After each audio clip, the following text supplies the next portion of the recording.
सुप्रभात सभी को। आप सभी के अंदर विराजमान परमात्मा को मेरा कोटि कोटि प्रणाम। आज हम जिस विषय पर चर्चा करेंगे वो है मौन। बड़ी अजीब बात है कि मौन पर चर्चा। मौन तो अपने आप में ही बहुत सारी बातें कहता है। जब हम मौन की बातें कर रहे हैं और चर्चा की बात कर रहे हैं, मौन इतना मुखर होता है कि बिना बोले ही बहुत कुछ कह देता है। मौन हमारे जीवन में आध्यात्मिक यात्रा के लिए जितना महत्वपूर्ण है, हमारे लौकिक जीवन में भी उतना ही ज़्यादा महत्वपूर्ण है। मौन के द्वारा हम अपनी आंतरिक शक्ति, आंतरिक ऊर्जा को जहाँ जगा सकते हैं, वहीं लौकिक जीवन में भी हम बहुत कुछ प्राप्त कर सकते हैं। वो कहानी स्मरण होता आती है कि महाभारत का युद्ध भी सिर्फ वाचालता के कारण ही विध्वंस फैला गया था। अगर द्रौपदी ने दुर्योधन का परिहास ना उड़ाया होता और अंधे का पुत्र अंधा कहकर उपहास ना उड़ाया होता, तो शायद महाभारत का युद्ध अपने इतिहास को इस प्रकार न बयां करता। मौन सभी रोगों का इलाज है। हम अपने दैनिक जीवन में देखें तो जब कभी भी ऐसा होता है कि हमें क्रोध आता है और क्रोध बस हम बहुत सारी बातें कह जाते हैं जिनको वापस नहीं बुलाया जा सकता। कहते हैं कि जो गोली से असर नहीं होता वो बोली से होता है। किसी के द्वारा कहे गए शब्द आपके हृदय पर वो चोट, वो प्रहार करते हैं जो किसी तलवार से, किसी गोली से भी इतना गहरा घाव नहीं देते जितने किसी के शब्द चुभ जाते हैं। इसी प्रकार क्रोध बस हमारे मुंह से भी बहुत सारी चीज़ें निकल जाती हैं जिन्हें हम वापस नहीं ला सकते।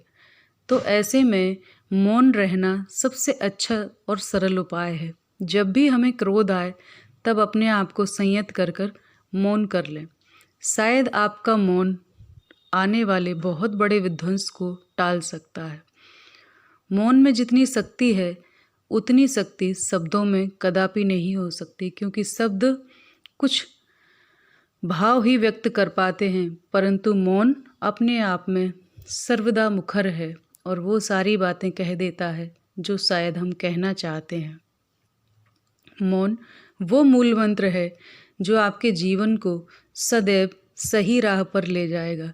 चाहे हमारे संबंध कैसे भी हों, मित्रों से हों, अपने माता पिता से, अपने बच्चों से, अपने पति पत्नी से, उनको सजाने संवारने का एक सबसे बड़ा अचूक हथियार मौन ही है। ऐसा नहीं है कि हम सदैव मौन रहें, परंतु जब भी लगे कि यहाँ बोलना आवश्यक नहीं है, वहाँ मौन रहना ही उचित होगा। और आप देखेंगे दिन भर में कितने ऐसे अवसर होंगे जहाँ यदि हमने अपने मौन को साध लिया तो दिन भर के कलह को और आने वाले ना जाने कितने दिनों के सुख चैन को हमने बचा लिया। और हमें ग्लानि और पश्चाताप से भी ये मौन बचा लेता है, क्योंकि हम क्रोधवश बोल तो जाते हैं लेकिन बाद में हमें पछतावा होता है कि हमने ये शब्द बोले, इनका अर्थ तो ये था। सामने वाले को कितना बुरा लगा होगा। और ये गहरे से गहरे संबंधों पर भी प्रहार कर देते हैं और क्षण भर में उन्हें तोड़ देते हैं।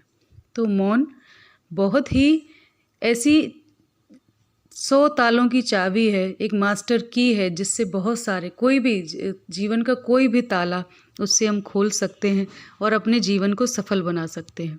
मौन के बारे में हमारे ऋषि मुनियों ने सदा सदा से ही बताया है कि जितना हो सके मौन रहें। हम मौन व्रत करते हैं। उस मौन व्रत का कारण यही है कि जो ऊर्जा दिन भर में हम अपने शब्दों से अनावश्यक व्यर्थ गवा देते हैं, जैसे कि हम कोई नल खुला छोड़ देते हैं, उसमें अनावश्यक ही पानी बहता रहता है और वो जल बर्बाद होता है।